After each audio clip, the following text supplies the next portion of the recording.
Et là, Emmanuel Macron, il y va parce que je pense qu'il y a un objectif caché, c'est la succession de Denis Sassou Nguesso, qui commence à avoir un âge canonique et qui lui aussi aimerait bien mettre son fils Denis Christel à sa place. Mais sauf que Paris n'a jamais été très chaud pour ça. Du coup, Denis Christel a tissé de très forts liens avec la Russie. Donc peut-être que Emmanuel Macron va reproduire le scénario à la camerounaise, où finalement, pour garder le Congo-Brazzaville dans le giron de la France, il va laisser une dynastie, une succession dynastique s'opérer au détriment, bien sûr, de la souveraineté des peuples. D'ailleurs, bien loin de rompre avec la France-Afrique, Emmanuel Macron semble vouloir perpétuer cette tradition en se rendant notamment à partir de mercredi au Gabon et au Congo-Brazzaville.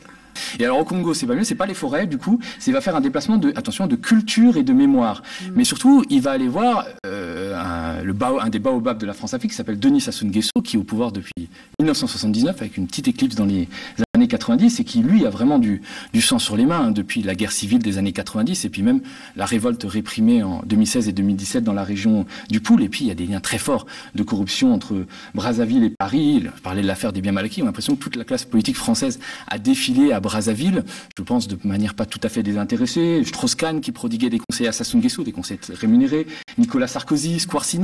On avait, alors, quand vous connaissez la rivalité entre le Gabon et le Congo, au bout d'un mois, on me demande d'aller rendre visite à Sassou Nguesso et tout. Bon, je finis par y aller pour lui expliquer qu'il a des trous dans la raquette, que s'il a besoin, on peut lui rectifier le format de ses services de renseignement au Kenba, que je connais bien et tout. On peut faire un truc, il m'a dit bon, je réfléchirai et tout, puis voilà. Et Anne Hidalgo aussi, sous couvert d'un partenariat pour l'environnement, même l'imam Chagboumi s'est affiché avec Denis Sassou Nguesso. Et là, Emmanuel Macron, il y va parce que je pense qu'il y a un objectif caché, c'est la succession de Denis Sassou Nguesso, qui commence à avoir un âge canonique et qui lui aussi aimerait bien mettre son fils Denis Christel à sa place. Mais sauf que Paris n'a jamais été très chaud pour ça. Du coup, Denis Christel a tissé de très forts liens avec la Russie. Donc peut-être que Emmanuel Macron va reproduire le scénario à la camerounaise, où finalement,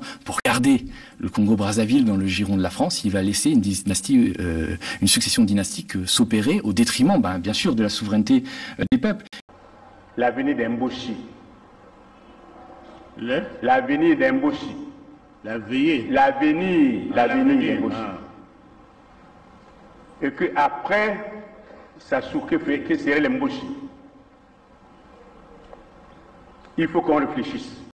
L'Mboshi va vous démontrer ce qu'on vous a fait en 1959 et ce qu'on vous a fait en 1997.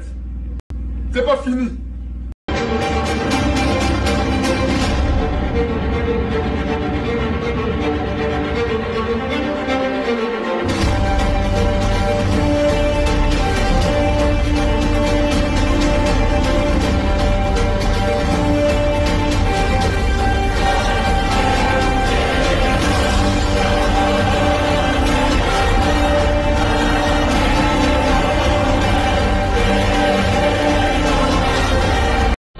Je vous dis, aujourd'hui, je vous le dis, nous avons eu le général Abira, moi et le colonel Bongo, qui était à la sécurité militaire. Nous avons eu à rendre compte au cours d'une réunion de commandement présidée par le président de la République de ce que des assassinats étaient commis et que il fallait prendre les mesures pour faire cesser cet état de choses.